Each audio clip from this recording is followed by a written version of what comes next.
A las 10 minutos para las 6 de la mañana del jueves 21 de mayo de 2026, la tierra debajo de una de las ciudades más bellas de Europa se despertó, y más de 1 millón de personas fueron arrancadas del sueño por un sonido que no venía del cielo ni de la calle, sino directamente desde debajo de sus camas. Un terremoto de magnitud 4,4 acababa de sacudir el supervolcán italiano, los Campos Flegreos, la vasta caldera oculta cuyo borde occidental no es donde Nápoles termina, sino donde Nápoles está construida dentro. Por los estándares fríos de la sismología, fue un evento moderado. No derrumbó ningún edificio de apartamentos, no mató a nadie, y sin embargo, en cuestión de horas, los alcaldes estaban cerrando escuelas. Los ingenieros estructurales hablaban con un lenguaje que sonaba como un pronóstico de víctimas, y personas que han vivido toda su vida sobre este volcán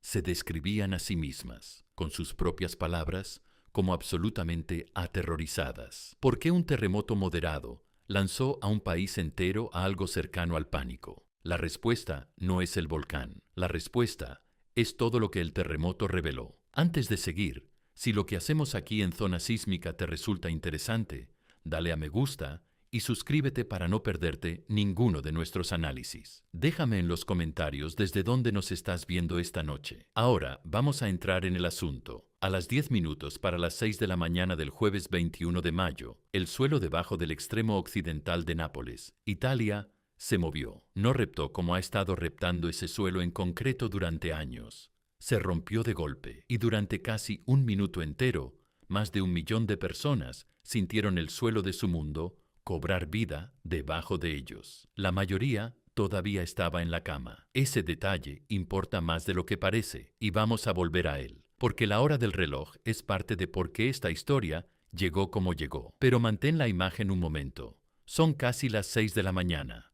La luz apenas empieza a subir sobre el Golfo de Nápoles, y en pueblos con nombres como Pozzuoli, Bacoli, Quarto y Monte di Procida, la gente es arrancada del sueño por un sonido primero y por el movimiento después. Describen el sonido de la misma manera, una y otra vez, en relato tras relato. Un estruendo, un rugido, un gruñido largo y bajo que no venía de fuera del edificio, sino de debajo de él. Una persona dijo que fue como un estornudo gigante. Otra dijo que llevaba años sin sentir algo tan intenso.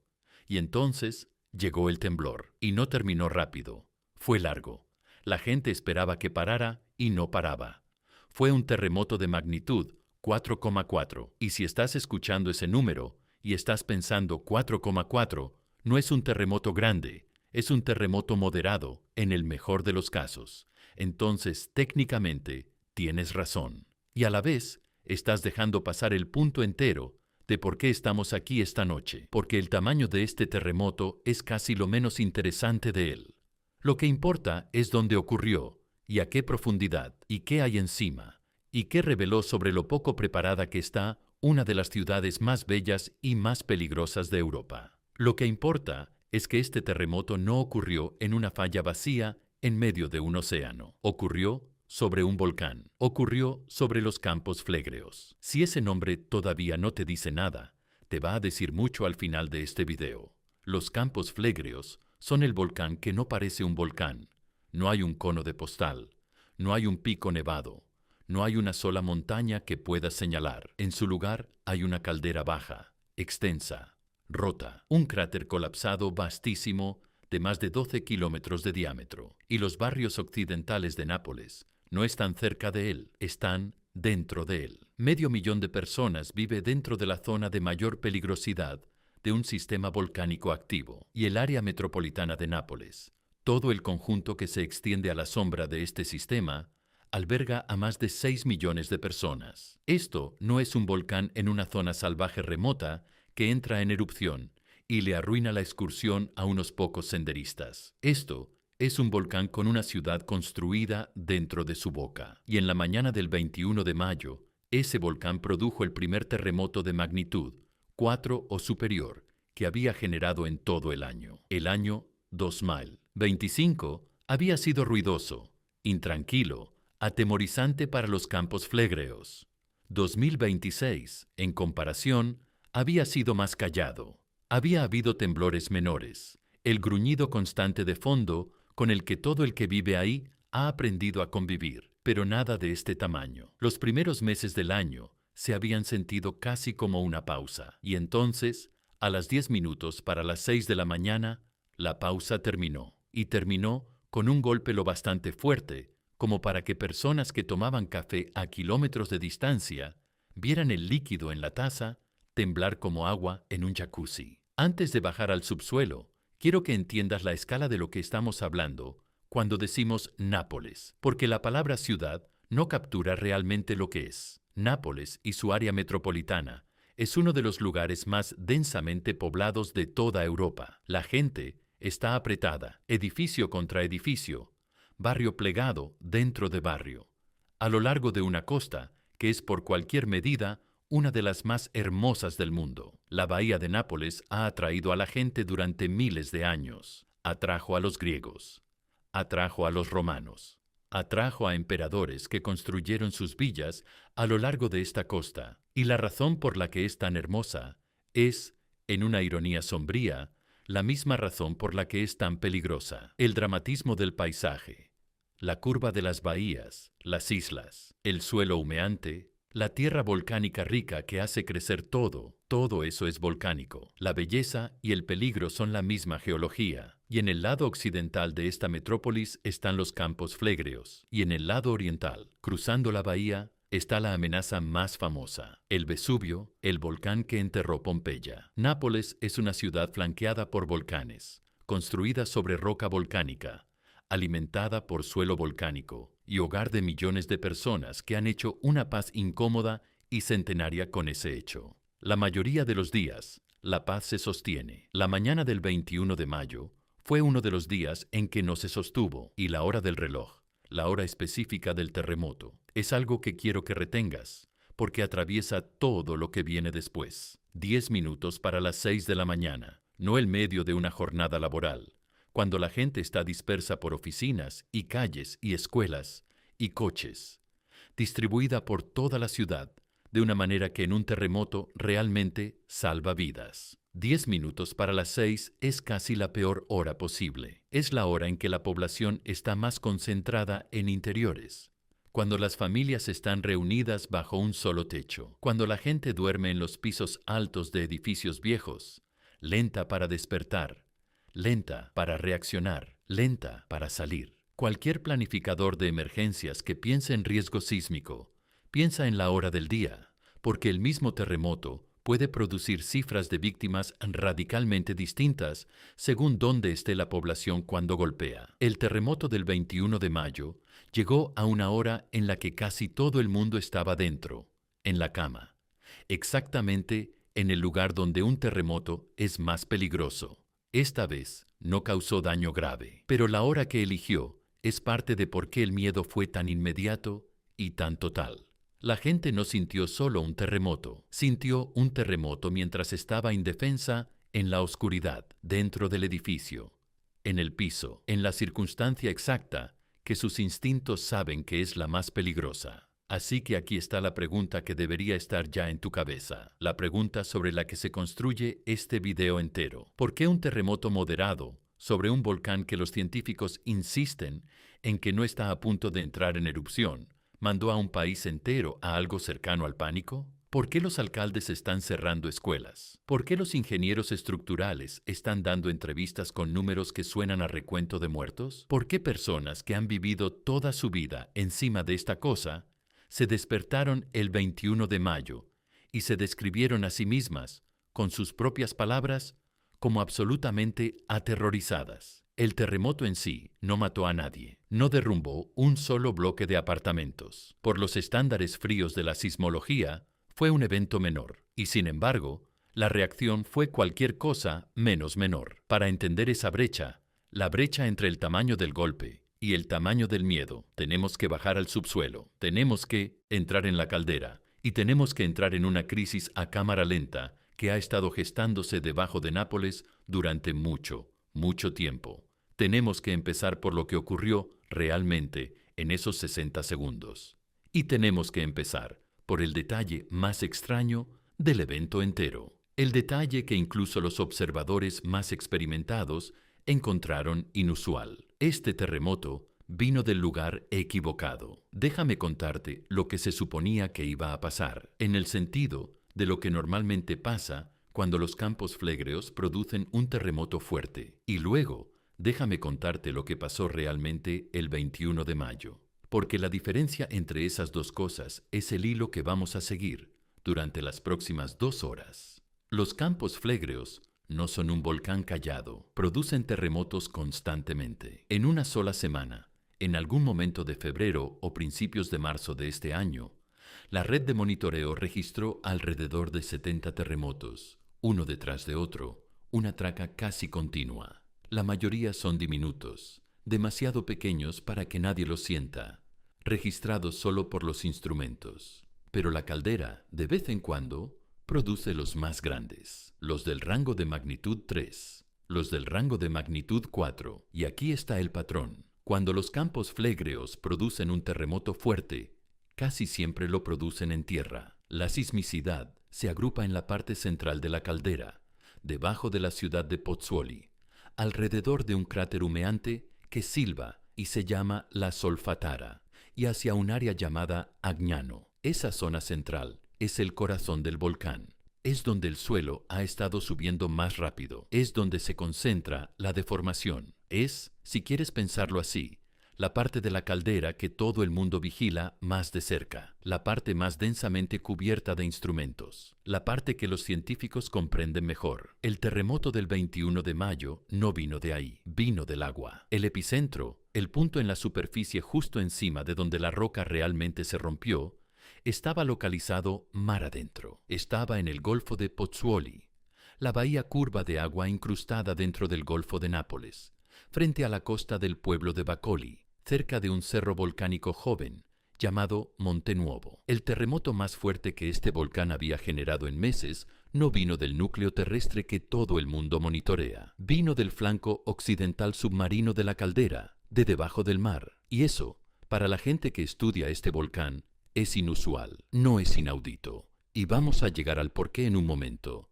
Pero no es el comportamiento normal del sistema. Un 4,4 desde el agua frente a Pozzuoli es la caldera haciendo algo ligeramente fuera de su guión habitual. ¿Por qué importa eso? Importa por 2 razones. Y las 2 merecen que nos detengamos. La primera razón tiene que ver puramente con quién lo sintió y con qué amplitud. Piensa en cómo se propaga la energía de un terremoto. Cuando la roca se rompe, la energía irradia hacia afuera en todas direcciones, como las ondas que produce una piedra cayendo en un estanque, salvo que el estanque es roca sólida y las ondas son ondas sísmicas. Si la rotura ocurre en tierra, en la caldera central, el temblor más fuerte se concentra en una zona bastante estrecha alrededor de ese punto central, alrededor de Pozzuoli y de la Solfatara. La gente de ahí lo siente con dureza. La gente más alejada lo siente menos. Pero cuando la rotura ocurre mar adentro, en el agua, la geometría cambia. La energía se reparte en un arco amplio de litoral,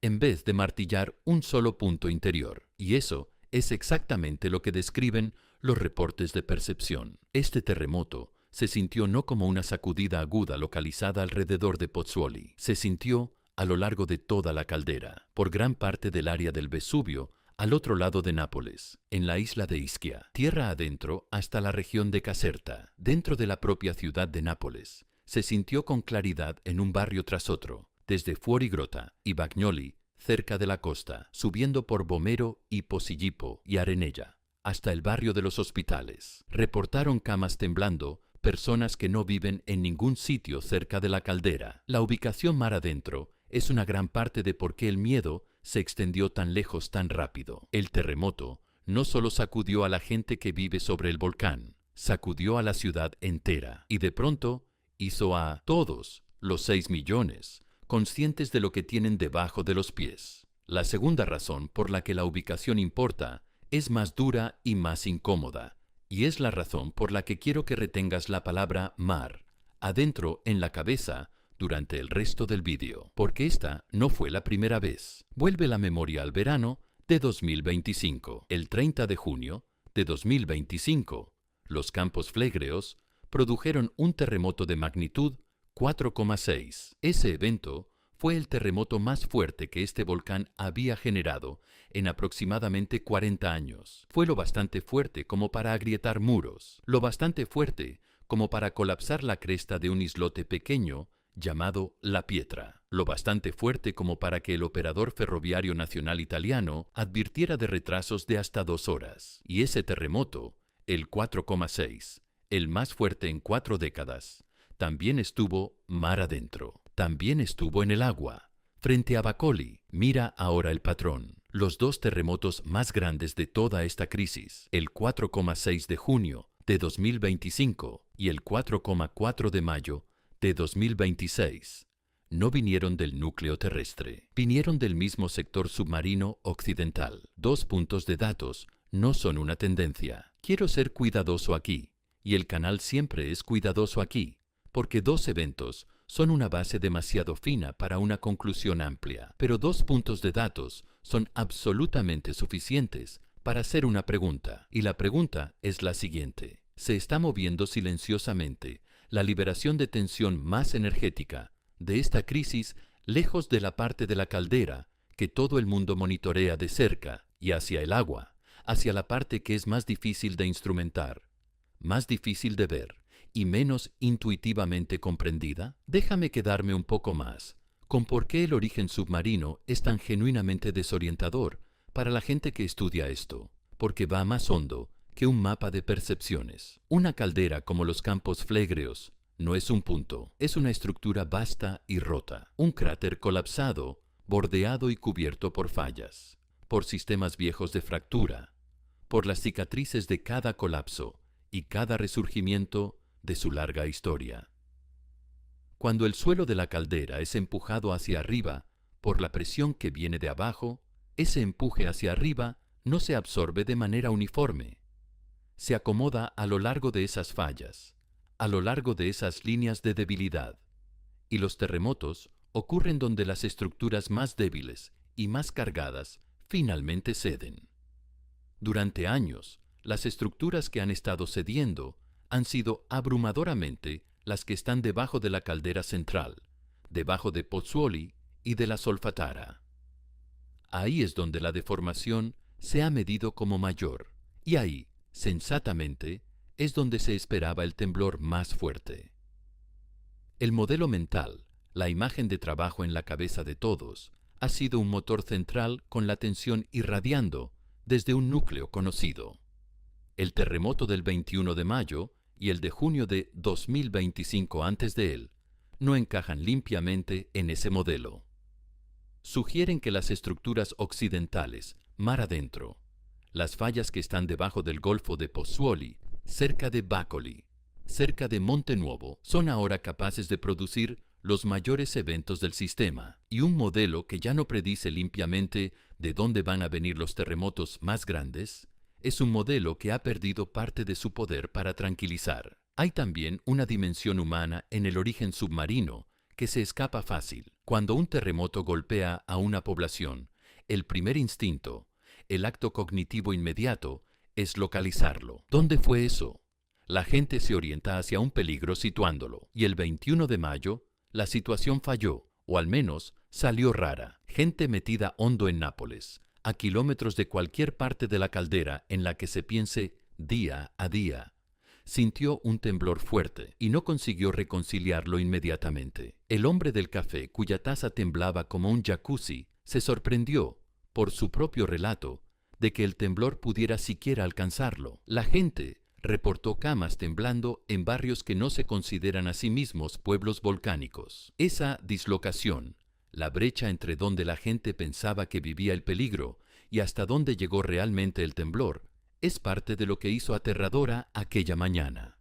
El volcán no se comportó como el mapa mental de la ciudad. Decía que debía hacerlo. Llegó más lejos, desde una dirección más extraña de lo que el mapa predecía. Y un peligro que excede tu mapa mental de él es, casi por definición, un peligro del que sientes que has perdido una medida de control. Sostén esa pregunta. Vamos a volver a ella porque está muy cerca del misterio central de toda esta historia. Pero antes de que podamos entender por qué un terremoto mar adentro es desconcertante, tenemos que entender la segunda característica definitoria del evento del 21 de mayo.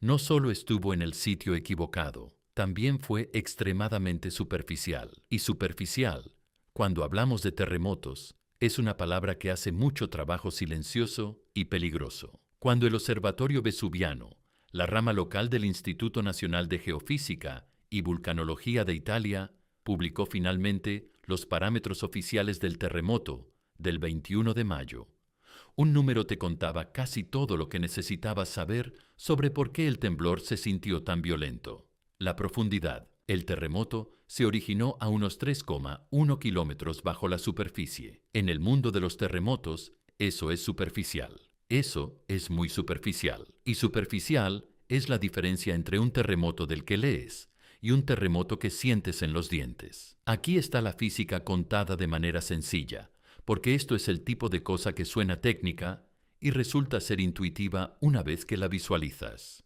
La energía liberada por un terremoto tiene que viajar desde el punto donde la roca se rompe, hacia arriba, a través de la corteza, hasta llegar a la superficie donde están de pie las personas. La roca no es un conductor perfecto de esa energía. A medida que las ondas sísmicas viajan, se dispersan, pierden intensidad, son absorbidas por los kilómetros de roca que atraviesan. Así que imagina dos terremotos exactamente de la misma magnitud, con la misma energía total. Uno ocurre a 60 kilómetros de profundidad, el otro a 3. El profundo, para cuando su energía se abre paso hacia arriba a través de 60 kilómetros de roca y llega a la superficie, ha sido diluido y suavizado. Puede que apenas se sienta. El superficial, el que está a solo 3 kilómetros, entrega casi toda su violencia directamente al suelo en el que está parada la gente. Apenas hay roca entre medias para absorberla. La energía llega concentrada, aguda y cerca. Esto es porque un 4,4 puede sentirse, para la gente que lo vive, mucho más grande de lo que el número sugiere. Un 4,4 superficial puede producir un temblor que rivaliza con el de un terremoto más profundo, de una magnitud entera más grande. Y recuerda que la escala de magnitud es logarítmica, una palabra que se usa mucho. Así que déjame ponerlo concreto. Cada paso entero en la escala de magnitud representa aproximadamente 32 veces más energía liberada. Una magnitud 5 no es un poco más grande que una magnitud 4. Libera alrededor de 32 veces la energía. Así que, cuando un 4,4 superficial logra sentirse como algo notablemente más grande, eso no es la gente exagerando. Es la física de la profundidad haciendo exactamente lo que hace la física de la profundidad. El terremoto fue pequeño en el papel y grande en el cuerpo. Y la razón fueron esos 3 kilómetros. Combina ahora las dos características. Combina la ubicación mar adentro con la profundidad superficial y tienes la explicación completa de los reportes de percepción. Energía superficial irradiando hacia afuera desde un punto en el agua, repartiéndose a lo largo de un amplio arco costero en vez de martillar una sola zona interior. Esa es la receta para un terremoto sentido por millones de personas, con dureza, simultáneamente, a lo largo de toda una región metropolitana, a las 10 minutos para las 6 de la mañana. Esa es la receta para una ciudad despertándose toda a la vez en la oscuridad con la misma pregunta aterradora. Hay una pieza más del evento del 21 de mayo que no hemos examinado correctamente y que importa porque te dice que la mañana no fue un solo golpe, sino un proceso. El 4,4 de las 10 para las 6 no estuvo aislado. Fue el evento principal de un enjambre sísmico. Antes de él, poco después de medianoche, ya había habido un magnitud 1,3.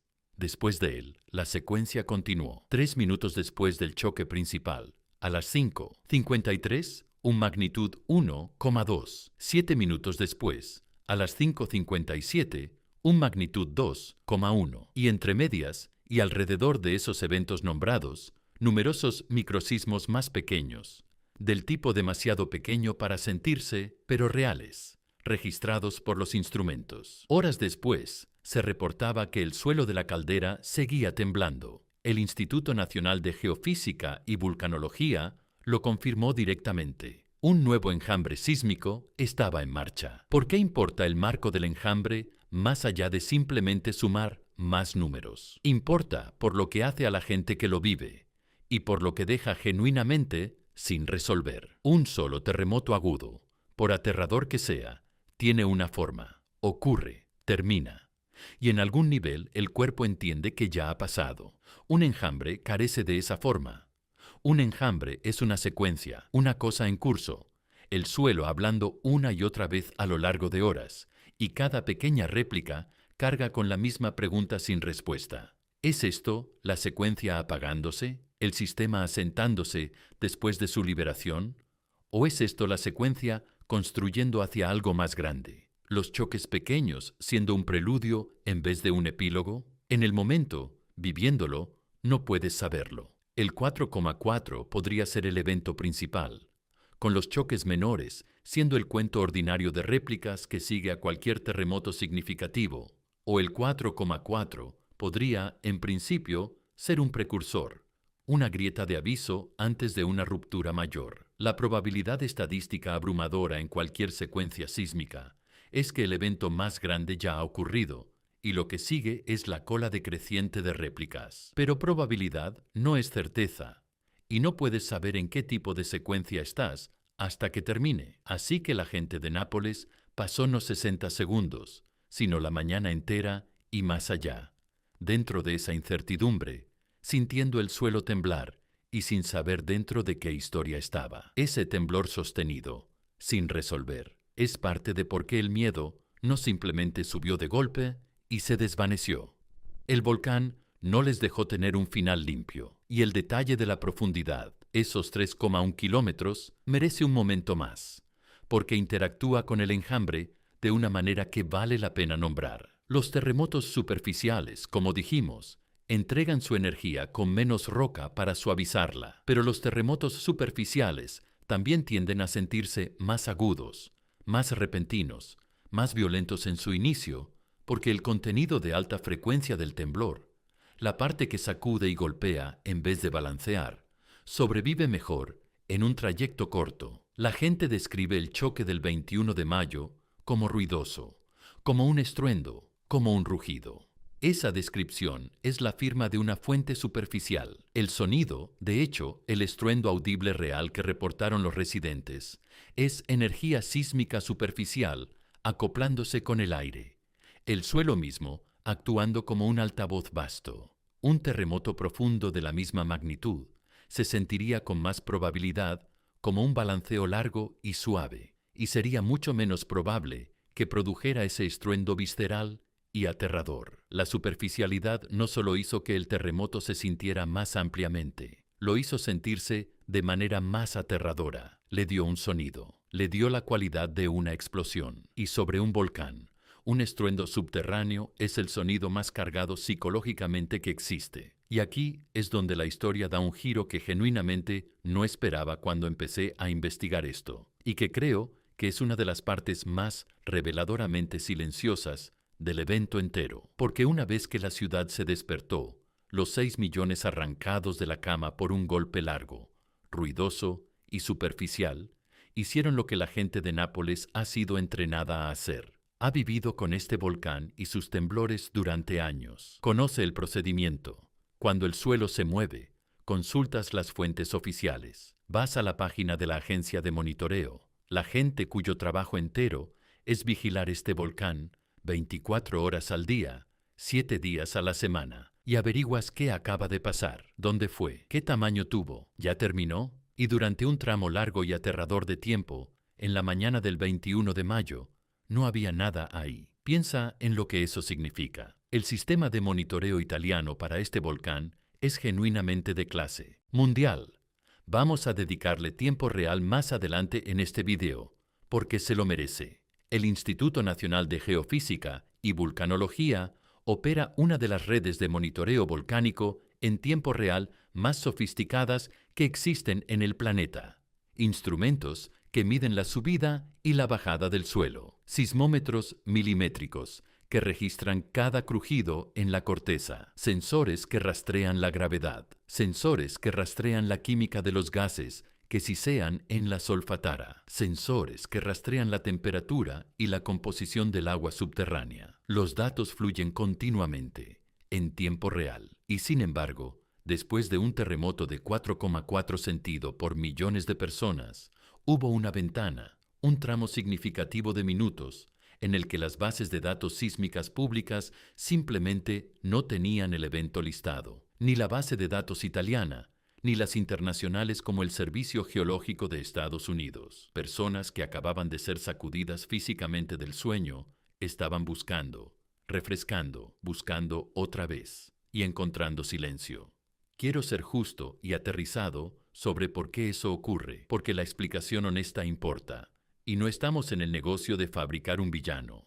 Cuando un terremoto ocurre, la señal cruda llega a los sismómetros instantáneamente. Sí, pero convertir esa señal cruda en un evento publicado, localizado, dimensionado, lleva procesamiento. Los ordenadores y los analistas tienen que tomar los garabatos de docenas de estaciones y triangularlos en un solo punto, una sola profundidad, una sola magnitud. La primera solución automática suele ser tosca, se revisa. De hecho, eso es exactamente lo que vimos aquí. El Servicio Geológico de Estados Unidos colocó inicialmente este terremoto en un punto ligeramente distinto y con una magnitud menor, alrededor de 4,1, un número preliminar que se esperaba que fuera corregido hacia arriba y reubicado a medida que llegaran más datos. Eso no es incompetencia. Así se hace la salchicha. La sismología en los primeros 10 minutos después de un evento siempre es un poco borrosa. Pero aquí está la cosa. Entender por qué ocurrió el retraso no borra cómo se sintió el retraso. Ponte en ese apartamento en Bacoli. Está oscuro.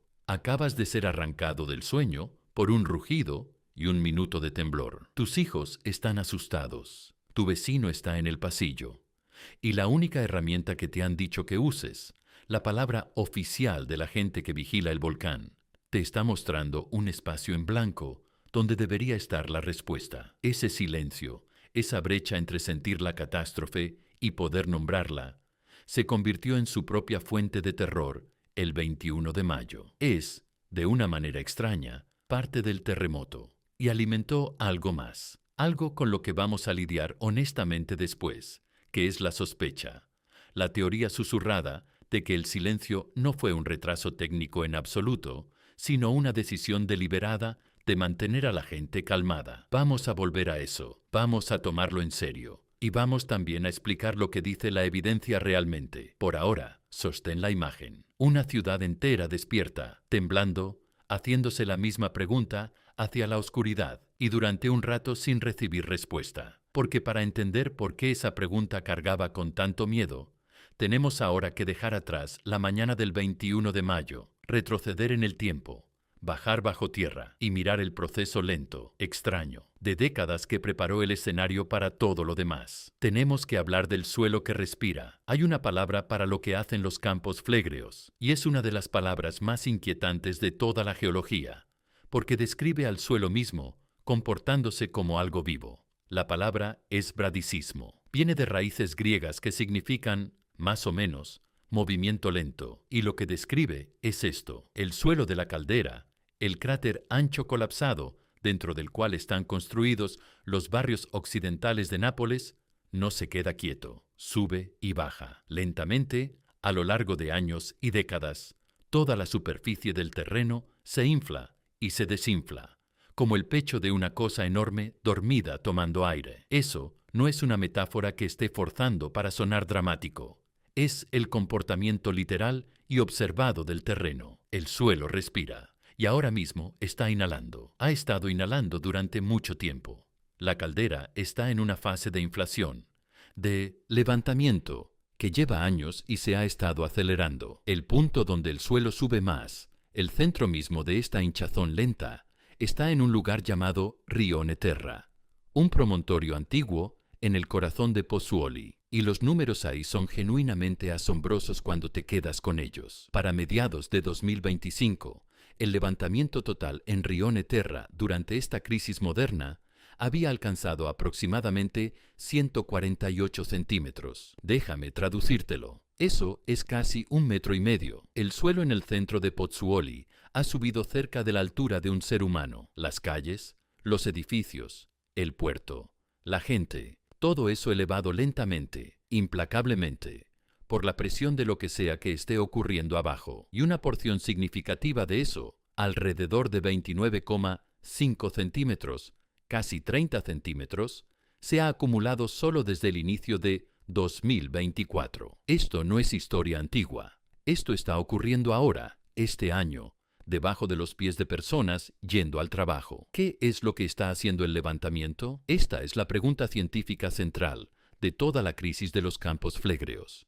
Y es la pregunta de la que cuelga todo lo demás. Así que déjame exponerla con cuidado y honestamente, porque la versión honesta es más interesante que la versión aterradora, y también, dadas las circunstancias, más útil. Hay, en términos amplios, dos cosas que podrían estar empujando el suelo hacia arriba. La primera es magma, roca fundida ascendiendo desde las profundidades, inflando físicamente el sistema a medida que se abre paso hacia la superficie. Esa es la lectura de pesadilla, porque magma ascendiendo es el preludio directo de una erupción. La segunda posibilidad es hidrotermal, no el magma en sí, sino los gases y el agua sobrecalentada que produce un magma situado en algún lugar muy abajo, sin que ese magma necesite estar ascendiendo en absoluto. Esos gases calientes y esos fluidos migran hacia arriba, presurizan la roca, la calientan, la expanden y empujan el suelo hacia arriba sin que ninguna roca fundida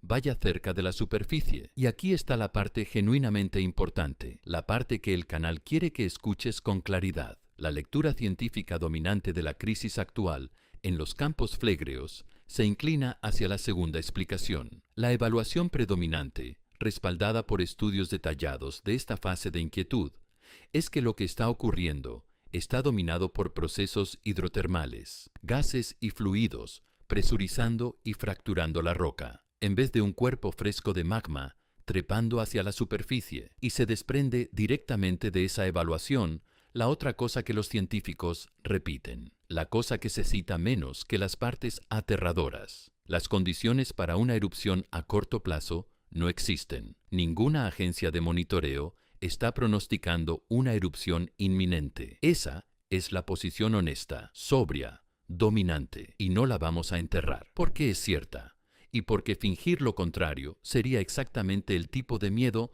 manufacturado del que este canal se niega a comerciar. Pero, y este es un pero muy grande, y es el pero dentro del cual vive el resto entero de este vídeo. El hecho de que la inquietud sea hidrotermal en vez de magmática no hace que un terremoto de 4,4 sea inofensivo, ni siquiera lo hace tranquilizador. Déjame explicar por qué. Porque esto es el gozne de toda la historia. El Instituto Nacional de Geofísica y Vulcanología ha hecho de hecho el trabajo de cuantificar una relación en esta caldera, una relación entre lo rápido que sube el suelo y cuánto tiembla el suelo. Y la relación es exactamente lo que tu intuición te diría. Más levantamiento produce más terremotos y más fuertes. Las dos cosas están unidas. Cuando empujas hacia arriba el techo de una caldera, estás doblando y estresando una lámina de roca sólida. La roca no se dobla con gracia para siempre, se dobla y se estresa, y en algún momento, en algunos puntos, se agrieta. Cada una de esas grietas es un terremoto. Así que los terremotos de los campos flegreos son, en la lectura estándar, la queja frágil del techo de una caldera, siendo forzado lentamente hacia arriba desde abajo. El suelo está subiendo.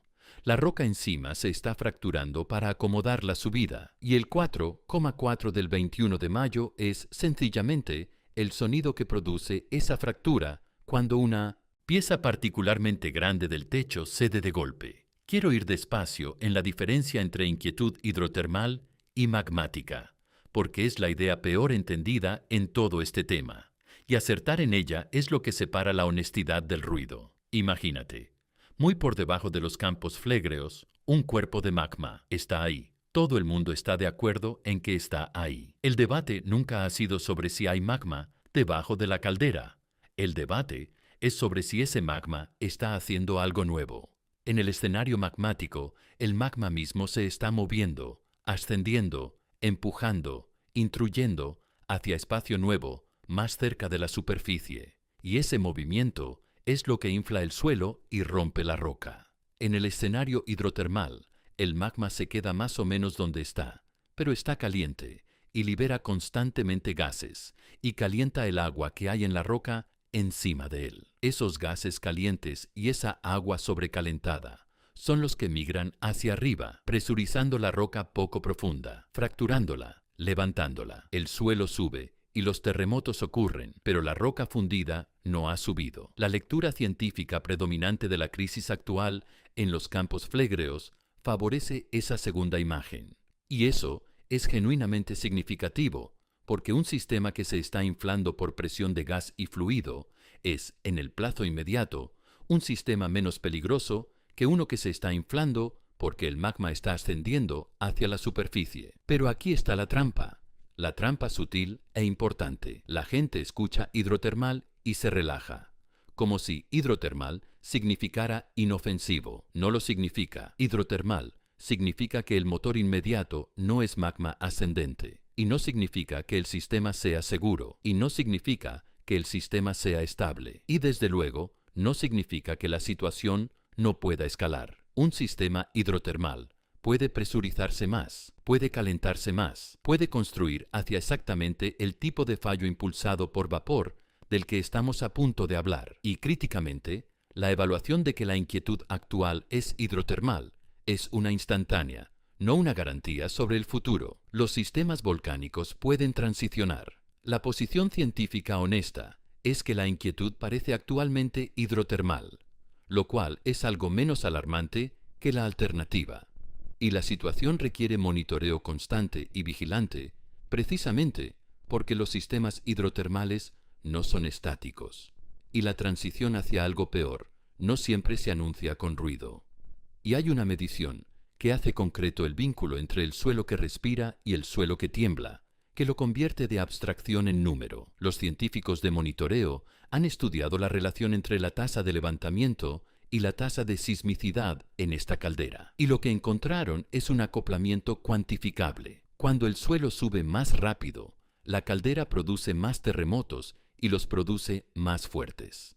Hubo periodos en el otoño de 2025 en los que la tasa de levantamiento en el centro de la caldera alcanzó alrededor de 25 milímetros al mes, 2,5 centímetros de subida cada mes. Y esos periodos más rápidos vinieron con sismicidad más intensa. Desde mediados de diciembre de 2025, esa tasa se ha relajado algo, asentándose en algo cercano a 15 milímetros al mes, más o menos. Así que la tasa no es constante, sube y baja, pero a través de todo eso, el acoplamiento subyacente se mantiene. Cuanto más rápido inhala el suelo, más se agrieta la roca de encima. El terremoto del 21 de mayo no apareció de la nada, apareció desde una caldera que lleva años inflándose a velocidad variable, y el 4,4 es, sencillamente, la expresión individual más ruidosa, hasta ahora este año, de un techo de roca siendo forzado lenta y continuamente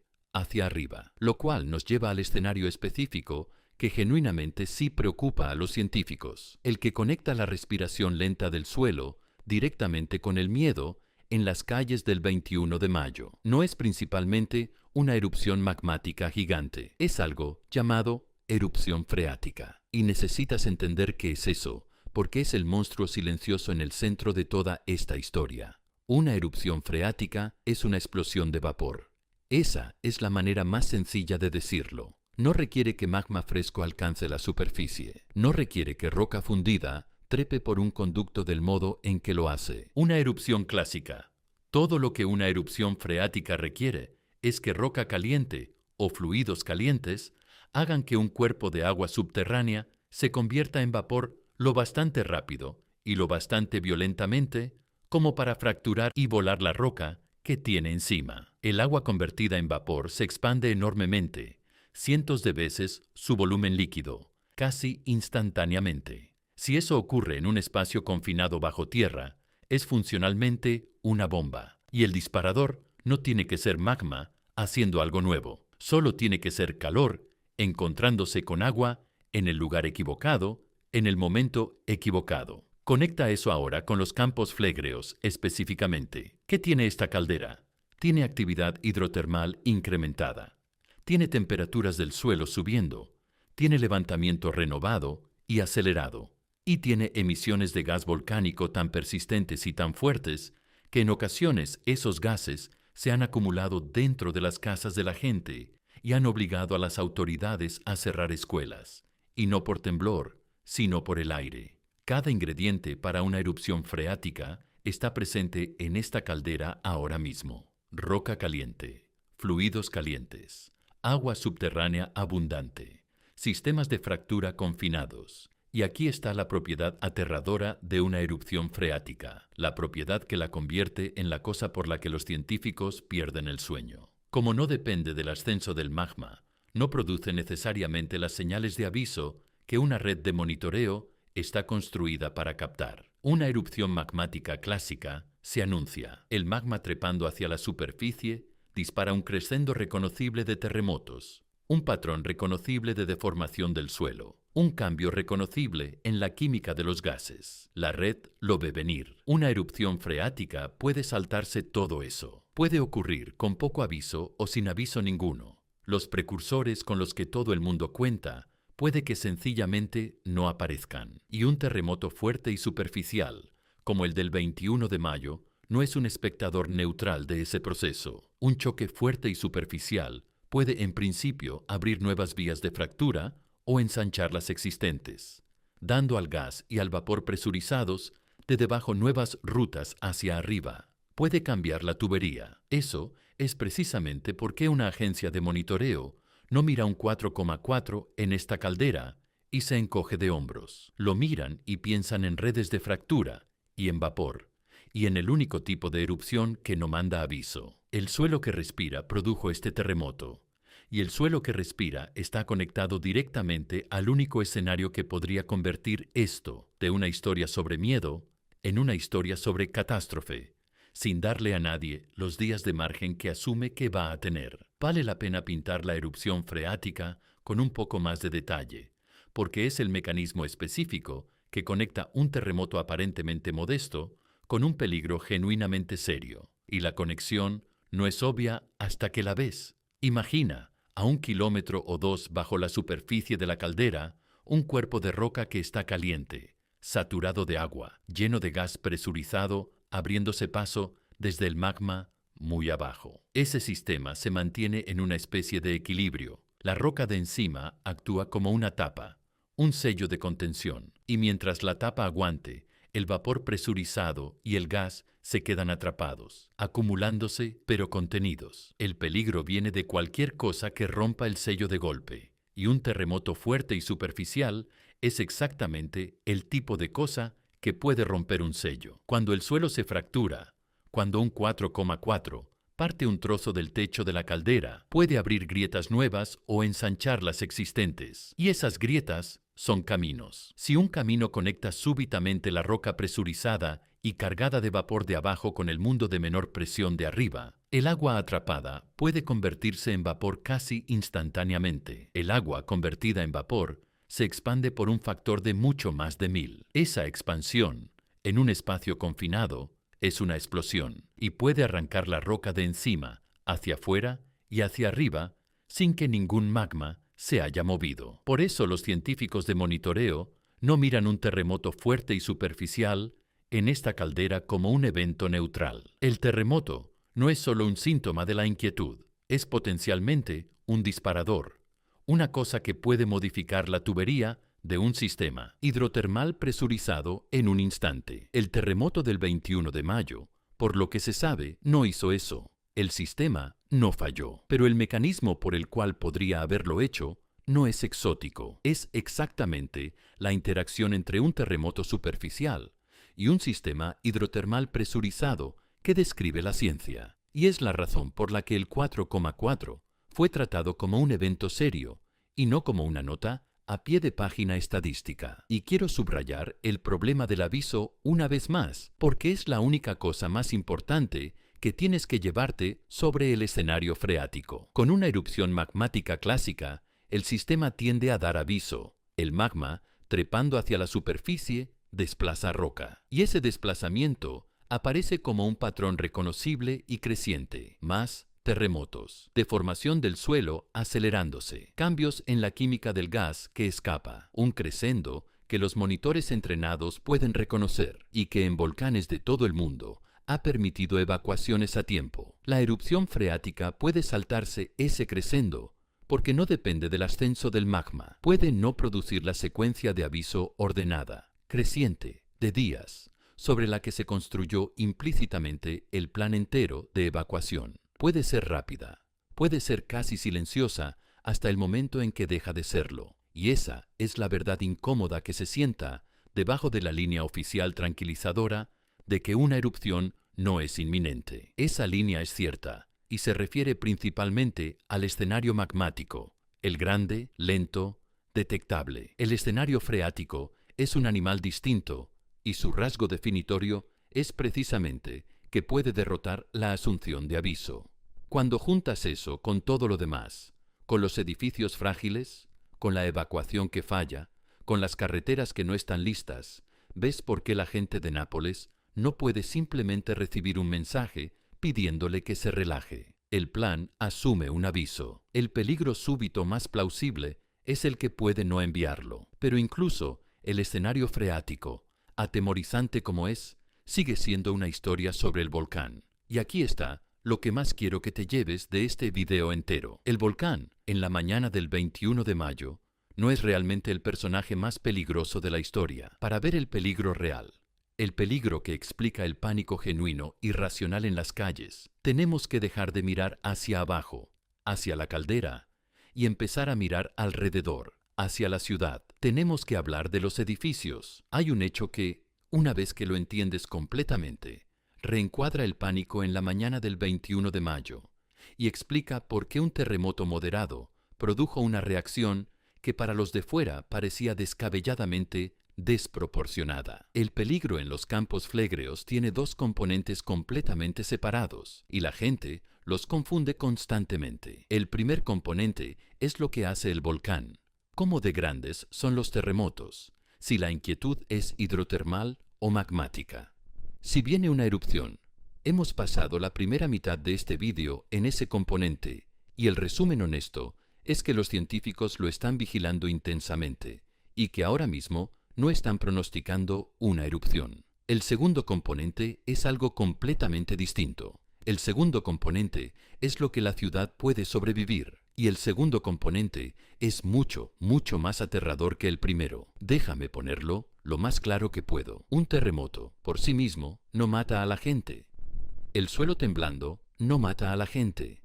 Los edificios matan a la gente. La letalidad entera de un terremoto, la cuestión entera de si un choque produce 0 muertos o produce un evento de víctimas masivas, se reduce a una cosa. ¿De qué está hecho el parque de edificios y cómo responde cuando el suelo se mueve? Y el parque de edificios de Nápoles y de los pueblos de los campos flegreos es, en una palabra que elijo con cuidado, vulnerable. Mucha de la construcción en esta región, en Nápoles propiamente dicha, y en los pueblos flegreos como Pozzuoli y Bacoli, es vieja y está construida en un estilo llamado mampostería no reforzada. Necesitas entender qué significa eso, porque es el kit de todo. Mampostería no reforzada significa muros construidos de piedra, o de ladrillo, o de toba, la roca volcánica blanda que está por todas partes en esta región, apilados y ligados con mortero. Y crucialmente, sin un esqueleto interno de acero que los sostenga cuando son sacudidos. Un edificio moderno, resistente a terremotos, tiene un armazón, una jaula de hormigón armado o de acero, y la estructura flexa con el temblor y se mantiene en pie. Un edificio de mampostería no reforzada no tiene jaula. Es, estructuralmente, una pila cuidadosa de piezas pesadas, mantenidas juntas por el agarre del mortero viejo. Y cuando sacudes una pila cuidadosa de piezas pesadas de lado a lado, con fuerza, durante mucho tiempo, la pila se desarma, los muros se agrietan, los muros se separan de los suelos pierden su soporte y se aplanan hacia abajo. Toda la cosa falla, y falla rápido, y falla encima de quien sea que esté dentro. Aquí está la parte que genuinamente me enfrió cuando la leí. Y es la razón por la que los ingenieros estructurales de esta región dan entrevistas usando números que suenan menos a ingeniería y más a un pronóstico de víctimas. Ingenieros y especialistas estructurales que han mirado Nápoles han advertido abiertamente y públicamente que un terremoto en el rango de magnitud 5,1 podría producir víctimas a escala catastrófica. Cientos de miles de personas. Quédate con esa cifra, cientos de miles. Y la razón no es que un 5,1 sea algún evento raro y monstruoso que sacuda el planeta. Por los estándares de las grandes fallas del mundo, un 5,1 no es destacable. Ocurre en algún lugar de la Tierra todo el tiempo. La razón por la que el número es tan horrible en este lugar específico es enteramente sobre los edificios. Es porque tanto del parque de viviendas no sobreviviría a ese nivel de temblor. La catástrofe no está escrita en la geología, está escrita en la mampostería. Y tenemos, desgraciadamente, una demostración del mundo real reciente de exactamente este principio. Pensemos en otros volcanes y otras zonas sísmicas donde un choque relativamente moderado, algo en el rango bajo de magnitud 5, produjo colapsos de edificios que sorprendieron a la gente. La lección ahí fue la misma. Nunca fue sobre la magnitud cruda. Fue sobre construcción vieja de mampostería no reforzada, encontrándose con un movimiento del suelo para el que nunca fue construida. Los edificios que se caen en esos eventos son el mismo tipo de edificios que llenan los corazones históricos de Nápoles y de Pozzuoli. Esto no es una hipótesis, es un patrón que hemos visto desplegarse. Y el terremoto del 21 de mayo es un recordatorio de que Nápoles está sentada dentro de ese mismo patrón, esperando. Hay una comparación que vale la pena hacer aquí con cuidado, porque hace concreto el problema de los edificios en vez de abstracto. Alrededor del mundo, en lugares con construcción vulnerable, hemos visto repetidamente terremotos en el rango moderado, terremotos que en una región con construcción moderna apenas serían noticia, producir colapsos reales de edificios y víctimas reales. La variable determinante, cada vez, no es la magnitud, es la mampostería. Una ciudad moderna con ingeniería sísmica puede absorber un magnitud 5, incluso un magnitud 6, con ventanas rotas y nervios destrozados y muy pocas muertes. Una ciudad vieja de mampostería no reforzada puede sufrir colapsos por un choque que una ciudad con ingeniería se sacudiría de encima. El terremoto no cambia, los edificios cambian. Y los edificios de Nápoles y de los pueblos flegreos están, en gran parte, del lado equivocado de esa línea. Así que cuando oyes a un ingeniero estructural advertir sobre una magnitud 5,1, no imagines un evento monstruoso y exótico. Imagina un terremoto que en San Francisco, o en Tokio, o en Wellington, sería un sacudón moderado y sobrevivible. Después imagina ese mismo sacudón moderado llegando bajo una ciudad vieja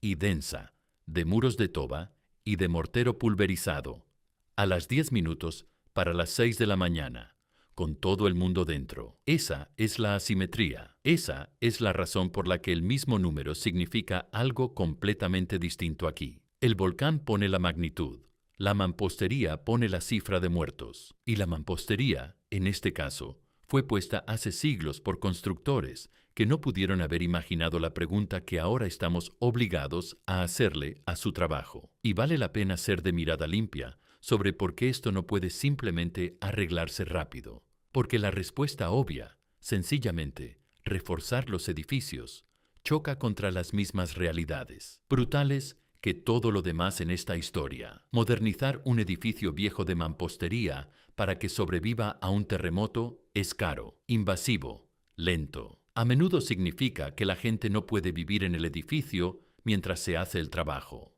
Multiplica eso por una ciudad vieja y densa de cientos de miles de estructuras, muchas de ellas protegidas históricamente, muchas de ellas propiedad de familias sin capacidad de financiar tal trabajo. Y tienes una tarea que se mide no en años, sino en generaciones, si es que puede hacerse. Es la misma forma de problema que la despoblación fallida de la zona roja, la misma forma que las carreteras que no están listas. No es que nadie sepa cuál es la solución. Los ingenieros la conocen, los vulcanólogos la conocen. La solución es conocida, es la ejecución, el coste, la política, la pura dificultad humana de actuar sobre lo que se sabe, lo que no ha ocurrido. Y el terremoto del 21 de mayo es, en cierto sentido, un parte de estado de todo ese trabajo inacabado. Llegó, sacudió la ciudad y encontró todo más o menos tan expuesto como estaba el día anterior. Si te está pareciendo interesante todo esto, suscríbete al canal para no perderte los próximos análisis. Aquí cubrimos cada semana eventos como este, eventos donde la línea entre lo que dicen los datos y lo que se cuenta al público se vuelve genuinamente importante. El terremoto del 21 de mayo fue un 4,4. Estuvo, misericordiosamente, por debajo del umbral donde la mampostería de Nápoles se cae en grandes cantidades. Pero no fue inofensivo para los edificios, y el daño que sí hizo es un avance pequeño y legible, del mecanismo que operaría a mayor escala en un evento mayor. Los reportes de daño del 21 de mayo describen yeso cayendo, describen muros agrietados, describen colapsos pequeños y describen estas cosas concentradas especialmente en el área de Bacoli, la más cercana a ese epicentro mar adentro. Hubo un colapso reportado del arco de una estructura llamada el Belvedere de Baia. Hubo fallos a lo largo de las laderas rocosas y las crestas alrededor de Bacoli. Nada de eso mató a nadie, pero cada muro agrietado, cada trozo de yeso caído, cada colapso pequeño, es la mampostería diciéndote en voz baja exactamente cómo se comporta cuando el suelo se mueve. Y hay un detalle en las evaluaciones estructurales de la zona roja, la zona de mayor peligrosidad en Pozzuoli, que no se me va de la cabeza. Los ingenieros estructurales han descrito algunas de las viviendas de allí, viviendas apretadas unas contra otras, como edificios que están, en efecto, apoyándose unos en otros, sosteniéndose mutuamente, porque el mortero que ata sus propios muros se ha degradado tan mal a lo largo de tantas décadas que tiene la consistencia del polvo, pulverizado. Edificios que se mantienen en pie no porque cada uno sea sólido, sino porque tiene un vecino contra el que apoyarse. Y esos son los edificios en los que duerme la gente a las 10 minutos para las 6 de la mañana, cuando la caldera decide moverse. Vale la pena entender por qué el parque de edificios de Nápoles y de los pueblos flegreos es como es, porque no es el resultado de descuido, exactamente. Es el resultado de historia y densidad, y del hecho sencillo de que la gente lleva construyendo aquí continuamente durante muchísimo tiempo. Esta es una de las regiones más antiguas continuamente habitadas de Europa. Pozzuoli fue un puerto romano importante. Los pueblos de los campos flegreos tienen capas de construcción apiladas sobre capas de construcción, generación sobre generación. Y una gran parte de la vivienda en la que vive la gente hoy fue construida en épocas sin ningún concepto de ingeniería sísmica, a menudo usando la toba volcánica blanda, ligera, trabajable, que la región produce en abundancia. La toba es maravillosa para construir, es fácil de cortar, aísla bien, está ahí mismo. Tampoco es acero. Un muro de bloques de toba ligados con mortero de cal es estructuralmente exactamente el tipo de mampostería no reforzada que peor se comporta bajo el temblor de un terremoto. Y una vez que una ciudad está construida, no se reconstruye. La gente no demuele la casa familiar porque un ingeniero tenga preocupaciones. Viven en ella. La pasan a la siguiente generación. La vulnerabilidad se acumula silenciosamente a lo largo de siglos, hasta que llega una mañana como la del 21 de mayo y toda la fragilidad acumulada es, de pronto, lo único en lo que cualquiera puede pensar. Déjame explicar mecánicamente lo que le pasa de hecho a uno de estos edificios cuando el suelo tiembla, porque el mecanismo es la razón entera por la que el aviso de un 5,1 es tan sombrío. Cuando las ondas sísmicas atraviesan el suelo, lo mueven hacia atrás y hacia adelante horizontalmente. rápido. Un edificio con un armazón estructural adecuado. Una jaula de hormigón armado o de acero. Responde a eso meciéndose como una unidad única conectada. El armazón mantiene las partes unidas. El edificio flexa y aguanta el temblor. Un edificio de mampostería no reforzada carece de tal jaula. Es una colección de muros pesados y de suelos que descansan sobre esos muros, y de un techo que descansa encima. Cuando el suelo lo lanza hacia los lados, los muros, que son fuertes cuando los empujas hacia abajo, pero débiles cuando los empujas hacia los lados, empiezan a agrietarse. Las conexiones entre muros fallan.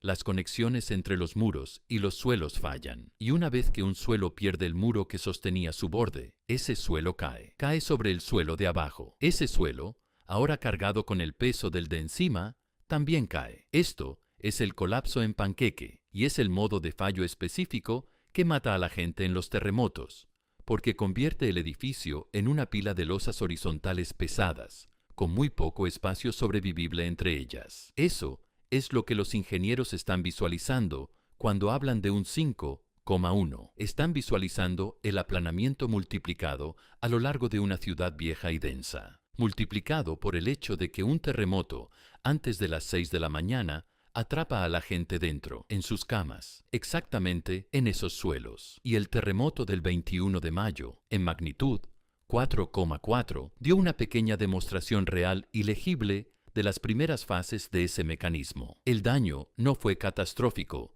y es importante decirlo claramente. Nadie murió. Ningún bloque de apartamentos se vino abajo. Pero mira la naturaleza del daño que sí se reportó, porque es el mecanismo en miniatura. Yeso cayendo. Eso es la superficie del edificio sacudida y suelta. Muros agrietados. Eso es la mampostería empezando a fallar exactamente en el modo lateral que importa. Colapsos pequeños concentrados en Bacoli, lo más cerca posible del epicentro mar adentro. El fallo reportado del arco del Belvedere de Baia, una estructura vieja cediendo en su punto geométrico más débil. Fallos a lo largo de las crestas rocosas y las laderas alrededor de Bacoli. El suelo mismo desprendiendo material. Cada uno de esos reportes es la versión 4,4 del proceso. Es la misma física que, subida una magnitud o así, se convierte en la catástrofe.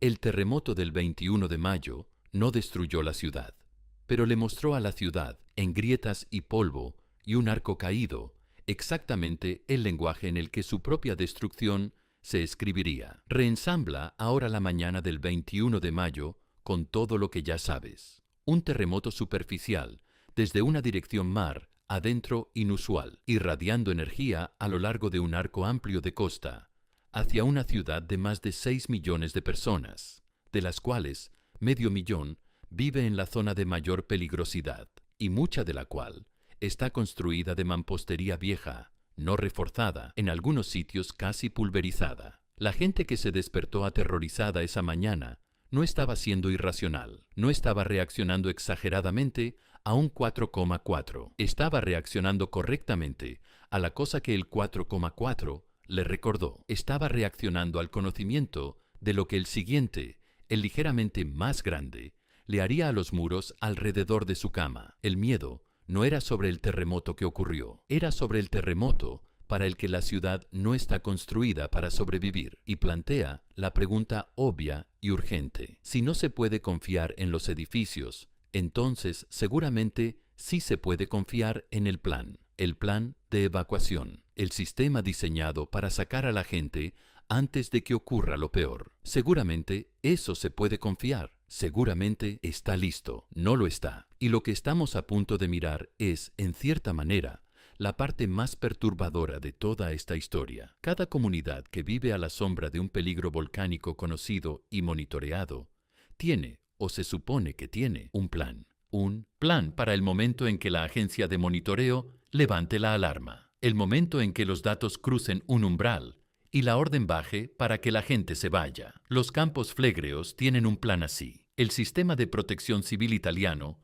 ha desarrollado planificación de evacuación para la zona roja, el área de la caldera inmediata de mayor peligrosidad, y opera un conjunto estructurado de niveles de alerta escalonados, diseñado para subir la respuesta a medida que los datos monitoreados empeoran. Sobre el papel, el plan existe. El problema profundamente incómodo en el centro de esta historia, es la distancia entre el plan sobre el papel y el plan tal y cómo funcionaría realmente en la peor mañana de las vidas de estas personas. Empieza con los simulacros de evacuación. No puedes saber si un plan de evacuación funciona hasta que lo pruebas, hasta que realmente mueves a la gente, o al menos pasas por los movimientos de moverla, y ves que se rompe. Las autoridades en el área de los campos flegreos han organizado de hecho simulacros de evacuación, y lo que se reporta sobre esos simulacros es sombrío. La participación ha sido muy baja. Cuando se hicieron los simulacros, grandes cantidades de la gente a la que los simulacros estaban diseñados para proteger, sencillamente no participó.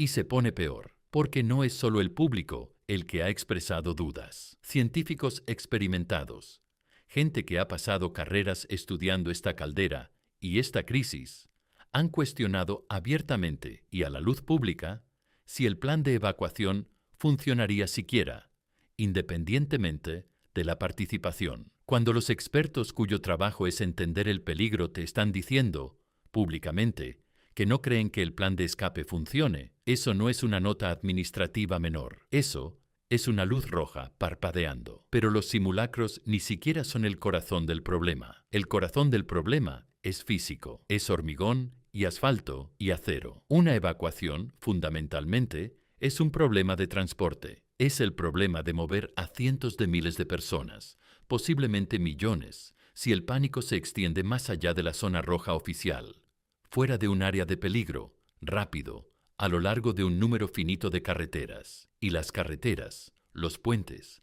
las autopistas que forman las arterias de cualquier evacuación de los campos flegreos, no están ellas mismas listas. No han recibido las mejoras sísmicas que necesitan. El trabajo de refuerzo requerido para hacer esas rutas críticas sobrevivibles en un terremoto fuerte se proyecta que durará hasta al menos finales de 2027. Y cualquiera que haya visto grandes proyectos de infraestructura pública en cualquier lugar del mundo, sabe cómo leer una fecha proyectada de finalización. Finales de 2027 es la versión optimista. Los grandes proyectos de infraestructura se exceden rutinariamente en plazo. Así que la lectura realista es que las arterias de evacuación de Nápoles no estarán adecuadamente endurecidas contra terremotos durante años todavía. Y luego, encima de todo eso, hay un detalle que empuja la situación de preocupante a algo cercano al absurdo. Ha habido reportes de que,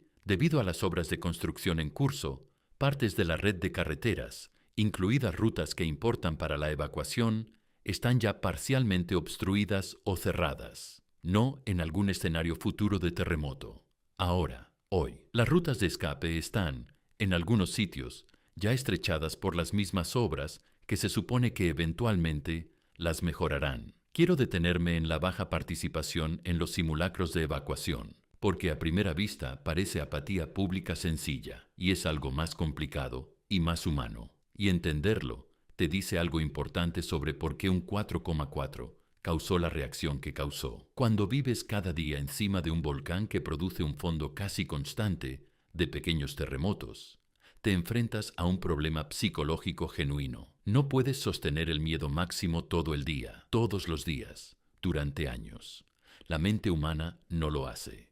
Así que la gente se adapta, normaliza. El traqueteo diario se vuelve ruido de fondo, algo que mencionas a un vecino y después olvidas. Esa normalización es, en cierto sentido, un mecanismo de supervivencia, porque la alternativa, el terror permanente, no es vivible. Pero la misma normalización que permite a la gente atravesar los días ordinarios es la que hace que un simulacro de evacuación se sienta abstracto, irreal, no merecedor de la interrupción de un día de trabajo. Es difícil ensayar huir de una cosa que en tu experiencia diaria vivida nunca te ha obligado realmente a huir. La baja asistencia a los simulacros no es la gente siendo estúpida, es la gente siendo humana, atrapada entre un peligro que es genuinamente real y una vida diaria que genuinamente tiene que continuar. Y por eso un evento como el del 21 de mayo es tan significativo. Un terremoto fuerte, aterrador,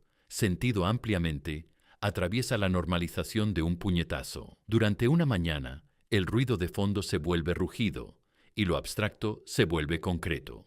Y la gente recuerda toda a la vez y con todo su cuerpo. ¿Qué es esto encima de lo que ha estado viviendo? El miedo que los simulacros no consiguieron convocar, el terremoto lo convocó en 60 segundos. Hay también una aritmética brutal del problema de la evacuación que merece ser explicada, porque es la razón por la que los expertos son tan abiertamente pesimistas. La planificación oficial de evacuación está construida alrededor de la zona roja, el área de mayor peligrosidad, con sus aproximadamente 500.000 de residentes. 500.000 de personas ya es un número extraordinario para mover rápido. Pero la asunción de planificación de que solo la zona roja necesitaría moverse es, francamente, optimista hasta el punto de ser frágil. Piensa en la realidad humana. Si sale una orden de evacuación para la zona roja, la gente de la zona amarilla circundante y la gente de la ciudad de Nápoles entera, los 6 millones, no se va a quedar tranquila. Van a ver a sus vecinos irse, van a oír las sirenas, van a hacer su propio juicio. Y ese juicio, para cantidades enormes de ellos, va a ser que si es lo bastante malo como para evacuar Pozzuoli, es lo bastante malo como para irse también de Nápoles. Esto se llama a veces la evacuación sombra, la huida espontánea, no planificada, de personas fuera de la zona oficial, y puede empequeñecer la evacuación planificada muchas veces. Las carreteras nunca fueron diseñadas para soportarla, así que, cuando los científicos experimentados dicen que el plan de evacuación no funcionaría, no están hablando solo de carreteras bloqueadas y puentes no reforzados. Están hablando de la posibilidad de que el número real de personas tratando de huir en la peor mañana no sea 500.000, sino algo varias veces mayor, todos convergiendo en la misma red finita, frágil, parcialmente obstruida de carreteras, al mismo tiempo. Y aquí es donde la vulnerabilidad sísmica de las carreteras mismas se convierte en el detalle más cruel de toda la imagen. Hemos dicho que las rutas críticas no serán sísmicamente actualizadas hasta al menos finales de 2027. Pero piensa en lo que significa realmente ese plazo en combinación con todo lo demás. Significa que durante toda la ventana entre ahora y entonces, y realistamente más allá, dado cómo se deslizan los plazos de infraestructura, las arterias de evacuación están en la misma categoría vulnerable que la vivienda. Los puentes, los pasos elevados, los tramos elevados de autopista, las columnas que los sostienen, son ellos mismos susceptibles al mismo terremoto que dispararía la evacuación. Así que el fallo no es solo que los edificios puedan colapsar sobre las carreteras, es que las carreteras, los puentes, las estructuras de la ruta de escape misma pueden fallar directamente, sacudidas hasta el suelo por el mismo choque. La ruta de escape y el peligro no son cosas separadas. La ruta de escape está hecha del mismo material vulnerable, expuesta al mismo temblor, en la misma mañana. Conecta ahora cada pieza de esto con el terremoto del 21 de mayo, porque aquí es donde el hilo central del vídeo entero se tensa. Imagina la cadena de eventos de la que, conscientemente o no, está aterrorizada la gente de Nápoles. No empieza con una erupción. Esa es la cosa que los de fuera entienden mal. Empieza con un terremoto. Un terremoto fuerte golpea, volcánico en origen o no, no importa cuál. Ese terremoto golpea la mampostería vieja, no reforzada, en algunos sitios pulverizada, de Nápoles y de los pueblos flegreos, y un número significativo de edificios falla. Esos fallos producen víctimas directamente y producen escombros. Escombros que caen en las calles, sobre las carreteras y potencialmente derriban los puentes y los pasos elevados y las columnas a lo largo de las autopistas.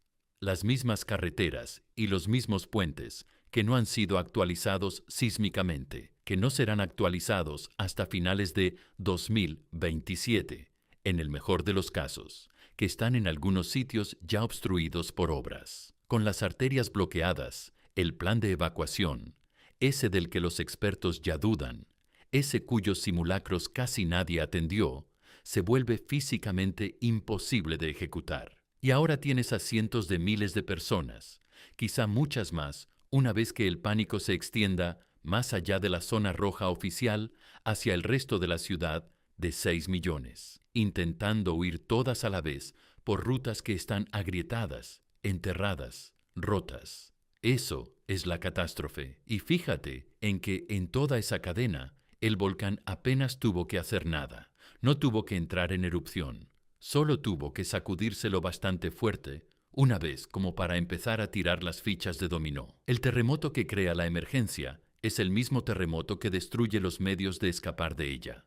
Eso es lo que la gente de Nápoles sintió en el borde delantero a las 10 minutos para las 6 de la mañana del 21 de mayo, no un volcán.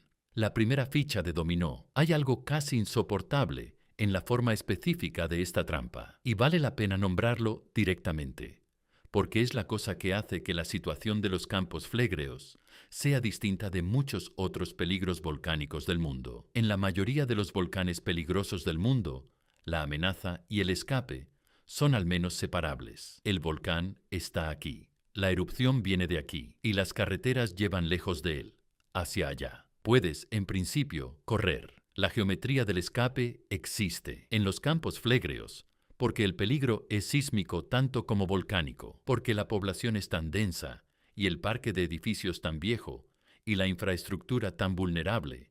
La amenaza y la ruta de escape están físicamente entrelazadas. El mismo temblor que crea la necesidad de huir es el temblor que puede destruir los medios de huir. No puedes separar limpiamente el peligro de la salida, porque el peligro actúa sobre la salida. Esa es la trampa. Y el terremoto del 21 de mayo, al ser sentido a lo largo de toda la región, al agrietar muros y dejar caer yeso y derribar un arco viejo en Bacoli, fue una demostración pequeña, viva, del mundo real de que la trampa no es teórica. El temblor llega a las carreteras. El temblor llega a los puentes. El temblor llega a todo, todo a la vez, porque es un terremoto. Y eso es lo que hacen los terremotos. Y considera el plazo contra la realidad humana una vez más. El refuerzo sísmico de las rutas críticas de evacuación se proyecta que durará hasta al menos finales de 2027. Deja a un lado la casi certeza de que los grandes proyectos de infraestructura se exceden en sus plazos. Toma la fecha optimista a su valor nominal. Eso aún significa una ventana de mucho más de un año desde el terremoto del 21 de mayo hacia adelante, durante la cual la situación está tan expuesta como estaba esa mañana. Más de un año de la caldera, continuando respirando, continuando subiendo, continuando produciendo terremotos, mientras las carreteras que todo el mundo necesitaría siguen en su estado actual, no reforzadas, en sitios obstruidas. El terremoto del 21 de mayo no solo reveló un problema con un reloj pegado, un problema que permanecerá sin resolver a través de cada terremoto que la caldera produzca entre ahora y finales de 2027, en el mejor de los casos. Y la gente que vive ahí lo sabe. Conoce el plazo de actualización, sabe que las carreteras no están listas, sabe, cuando siente el suelo moverse a las 10 minutos para las 6 de la mañana, que si hubiera sido el más grande, los medios de su escape no habrían estado listos para llevarla. Ese conocimiento no es pánico, es aritmética. Es la lectura racional y sobria de su propia situación. Y es por eso que un 4,4, un número que debería ser casi tranquilizadoramente pequeño en su lugar, cayó sobre la ciudad como un disparo de aviso. Y para entender hasta qué profundidad corre ese conocimiento, cómo está casi escrito en la memoria cultural de este lugar, tenemos que ir atrás, no años, siglos. Porque los campos flégreos han hecho esto antes, y la última vez construyeron una montaña entera nueva en 8 días. Para entender por qué la gente que vive en los campos flégreos carga con un tipo específico y ancestral de pavor, tienes que entender que esta caldera tiene un historial. Y el historial está escrito en el mismo suelo por el que caminan. Hay un sitio en Pozzuoli, un mercado romano antiguo, que contiene lo que podría ser la pieza más elocuente de evidencia física de toda la vulcanología. Se llama el Templo de Serapis, aunque nunca fue realmente un templo. Era una sala de mercado, y dentro de ella se alzan 3 columnas altas de mármol. Y esas columnas cuentan una historia que ningún instrumento y ningún científico tuvieron que escribir, porque el volcán se la escribió a sí mismo. Si miras de cerca esas columnas de mármol, ves a media altura una banda distinta, una zona del mármol que está picada y agujereada de pequeños orificios. Esos orificios fueron perforados por moluscos marinos, por un tipo de almeja que perfora la piedra, y esa almeja solo puede hacer su trabajo bajo el agua, por debajo del nivel del mar, sumergida en el mar. Lo cual significa que el mármol de esas columnas, a la altura de esa banda, pasó un largo tramo de la historia bajo el agua. El mercado romano construido en tierra firme se hundió. El suelo se hundió lentamente, siglo tras siglo, hasta que las bases de esas columnas y una buena porción de su altura quedaron por debajo de la superficie del mar. Y las almejas perforadoras se metieron y hicieron su trabajo paciente. Y luego, igual de lento, el suelo subió otra vez, levantando las columnas, levantando los orificios, levantando todo el mercado de vuelta hacia el aire, donde están hoy, secas, cargando esa banda de agujeros como una marca de agua dejada por una inundación que duró 1000 años. Hacia el año 1000, el sitio se había hundido unos 11 metros por debajo del nivel del mar, y luego había subido unos 12 metros de vuelta. Las columnas son un mareógrafo hecho de mármol, y lo que registran es la respiración del suelo. Bradicismo operando a lo largo del rango entero de la historia registrada. Esto no es un fenómeno nuevo.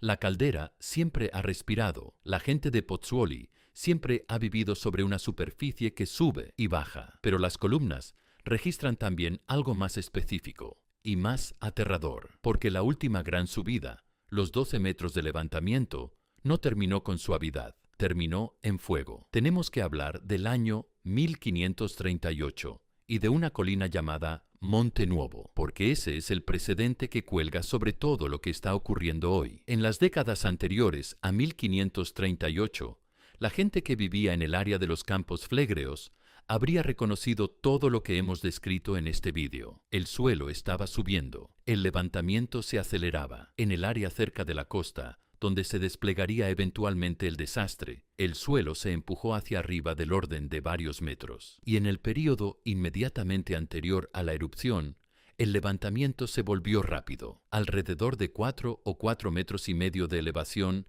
en un tramo comprimido de tiempo. La línea de costa se movió, el mar retrocedió a medida que la tierra subía, desplazando la costa cientos de metros. La gente de la época anotó la extrañeza de aquello, tierra nueva emergiendo del agua, peces dejados varados, el suelo hinchándose como algo vivo. Y entonces, a lo largo de aproximadamente 8 días a finales de septiembre de 1538, el levantamiento acelerado dio paso a la erupción. El suelo se abrió, una erupción piroclástica comenzó, y a lo largo de esos 8 días construyó, desde la nada, un cono volcánico completamente nuevo. Lo llamaron con simplicidad sombría Monte Nuovo, la montaña nueva, una colina que no existía una semana y existía la siguiente, de pie a más de 100 metros de altura, hecha de la roca pulverizada y la ceniza que la erupción había lanzado alrededor de su propia chimenea. Una montaña nacida en aproximadamente 8 días. Quiero ser cuidadoso y honesto aquí,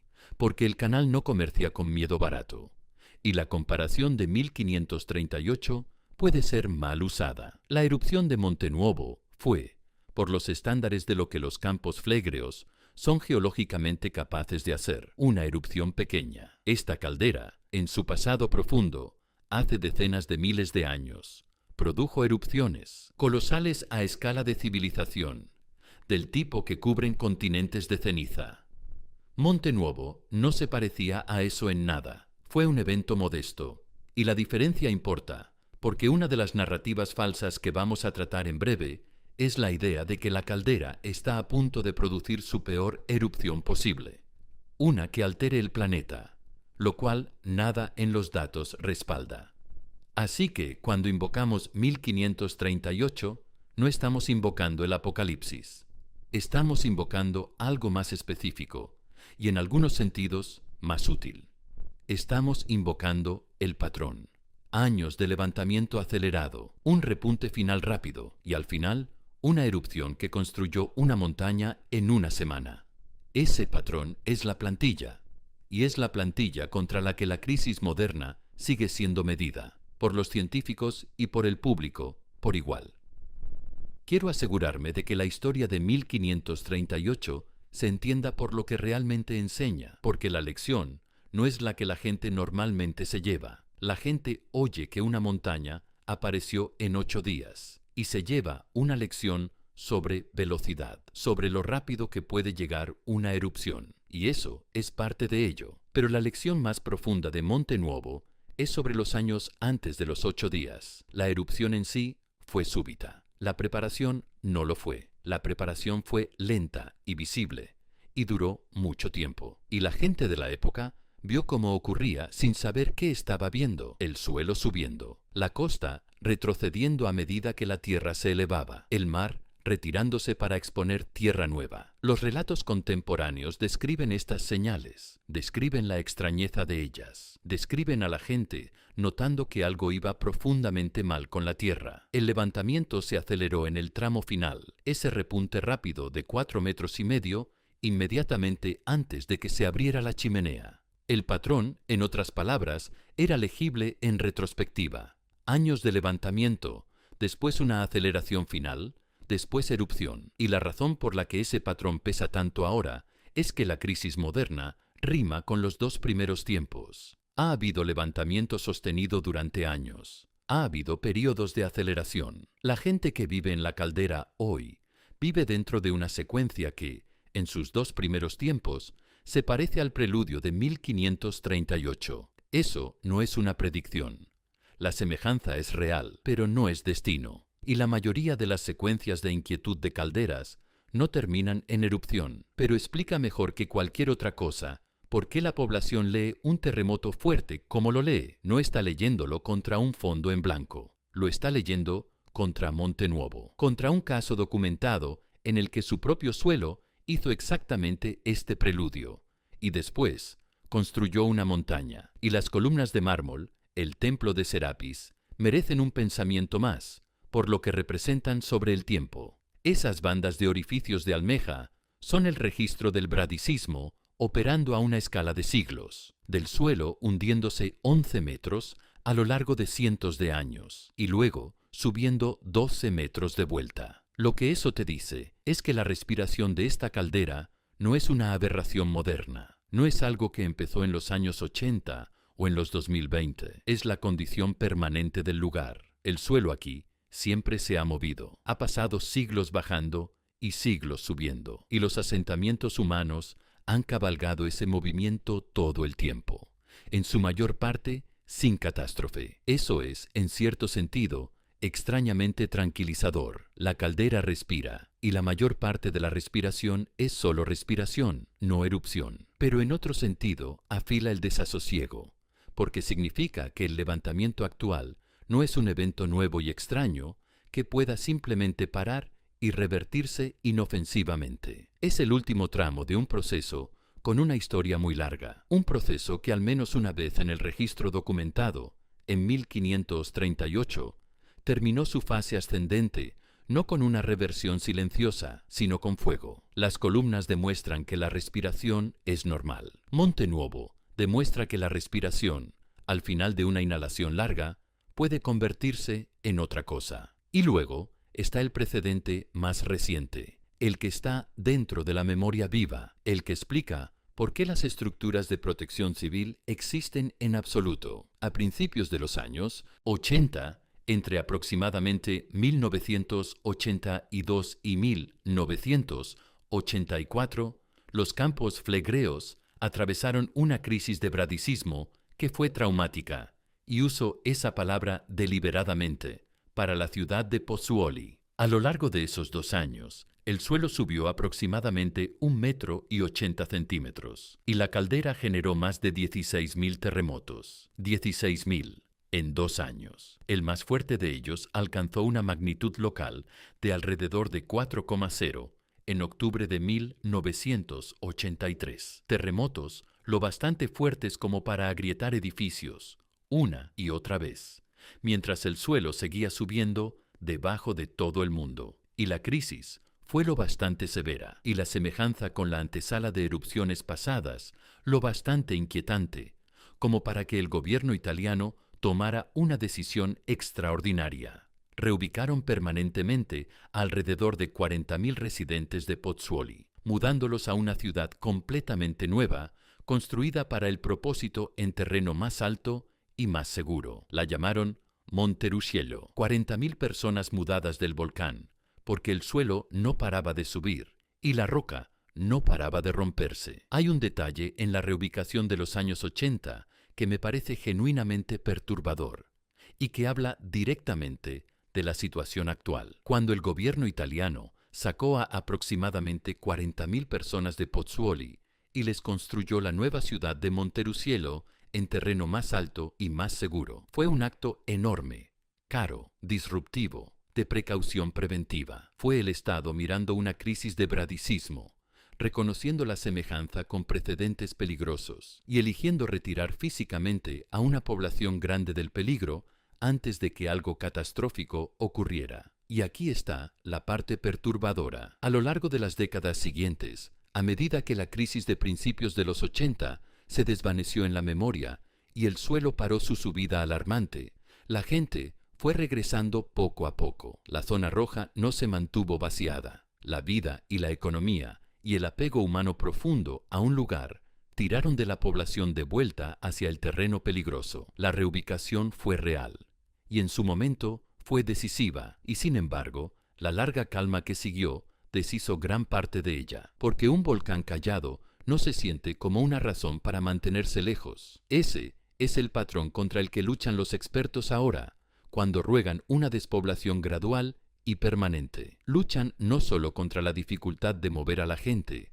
sino contra la dificultad mucho más profunda de mantener el terreno vacío una vez que el volcán se calle otra vez. Y eso te dice algo sobrio sobre el momento presente. El terremoto del 21 de mayo y la crisis ruidosa de 2025 antes de él son el volcán siendo no callado. La ironía sombría es que los periodos en los que la gente está más dispuesta a tomarse en serio el peligro son precisamente los periodos en los que el peligro está más activo y los periodos en los que la despoblación sería más fácil de sostener.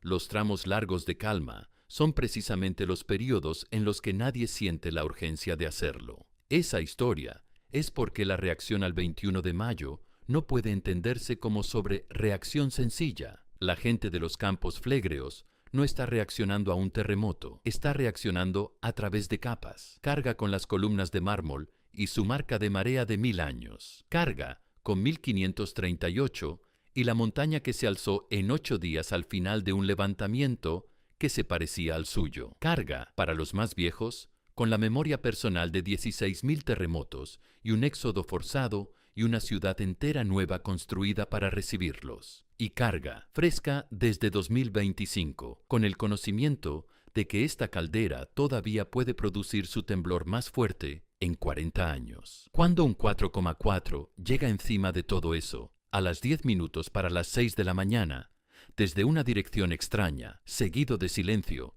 no aterriza como un evento aislado, aterriza como la última entrada en un libro contable muy largo y muy personal de un volcán que nunca ha dejado realmente que este lugar olvide lo que es. Así que, cuando preguntas por qué la gente de Nápoles reaccionó a un 4,4 con algo cercano al pánico, aquí tienes gran parte de la respuesta. No están reaccionando solo al choque del 21 de mayo de 2026.